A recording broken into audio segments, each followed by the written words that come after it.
What's good, y'all? Welcome back to my channel. Today I'll show you guys how I do these poppin' red and black lemonade braids. I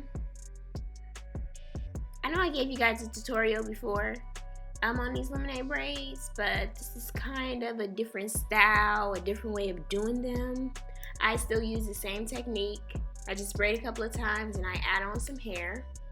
My client is not natural. Well, she hasn't had a perm in maybe like 2 months, but she does get perms, and her edges are a bit fragile.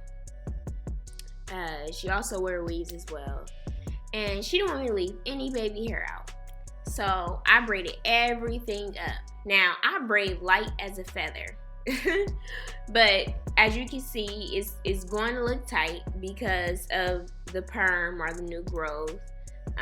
And no baby hairs were left out. So typically when a client has thin edges, you will want to leave them out because you don't want to create more breakage.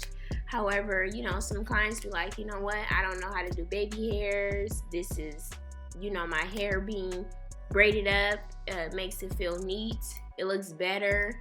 So, you know, you just do it at the client's request. You can only suggest and recommend. But it turned out popping. She loved her hair. She sent me a whole bunch of pictures. She did not have any hair loss. Whoop, whoop. So if you guys continue to watch, just let me know down below what y'all think. Any other suggestions, any other videos I should make. I will gladly make it for you guys. I'm so sorry about the delays in my video. As you guys can see, my rugrat in the back of me, he keeps me on my toes and keeps me really, really busy. And I am also a full-time braider and a full-time house mom, housewife, sorry. So yeah, just guys, let me know what you think.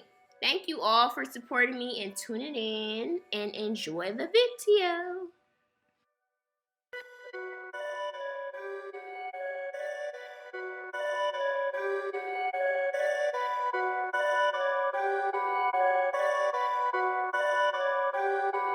Perfect.